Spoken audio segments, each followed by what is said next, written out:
I have traveled all around the world, met students from all around the world. And I feel I have a part of these countries in my heart now. I have friends in the US, I have friends in Australia or in the UK, and I think this is something which makes our job quite interesting, actually.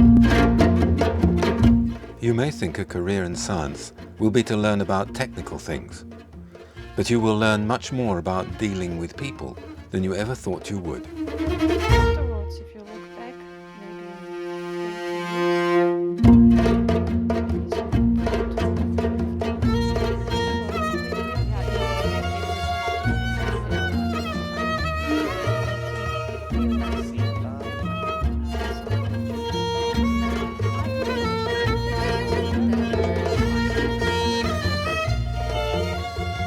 Hello, I'm Sam Rose. I'm a 19-year-old English literature and creative writing student, and I'm trying to find out what life is like as a scientist. Look, Sam, I'll show you another lab with other production methods for carbon nanotubes or graphene-like material. We have to enter through two doors, which help us to prevent any... And I've been trying to find out what the journey you take is, how you start, how you go from being a university student to having your own university students, and that's what I've been trying to do. So what made you want to become a scientist? For me, it's like a hobby. Okay, I play with things. I'm always curious about how things are, like working. And one of the reasons I'm in experimental physics, you actually really play in the lab. What made you want to become a scientist? Okay, I really wanted to know what is inside, what is holding this world together. Something that you've built yourself, and you can, I think, feel the same way that an artist feels once he's made something. You've actually created something. That's the highs, I suppose. The lows are the sense of being lost. Sometimes you think, I don't know what I'm doing, this is too complicated, this problem isn't, I don't know what I'm doing. And then you realise that something you've been working on for a year is not going to come to anything. And they made strong relationships with their supervisors and their teachers that might even end up lasting through their career. When the lab is busy and full of people, and people talking, obviously doing their experiments, but talking to each other or brainstorming, that is when I know things are going well. When I see the lab deserted and the office is deserted, then I know things are not going very well.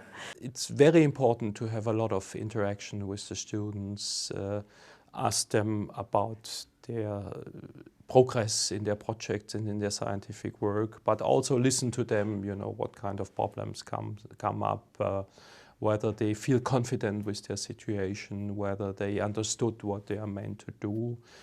And it's not easy to find the right balance between guiding them too strictly and giving them too much freedom. The best feeling a supervisor can pass to you, you have freedom, you are important, and I take you with me. We try to send them to conferences and to summer schools at a very early level, so that they notice in science you are really a member of a bigger community. Like student days, so I have traveled all around the world, met students from all around the world, okay? We would spend a day in the lab and, later go to the pub.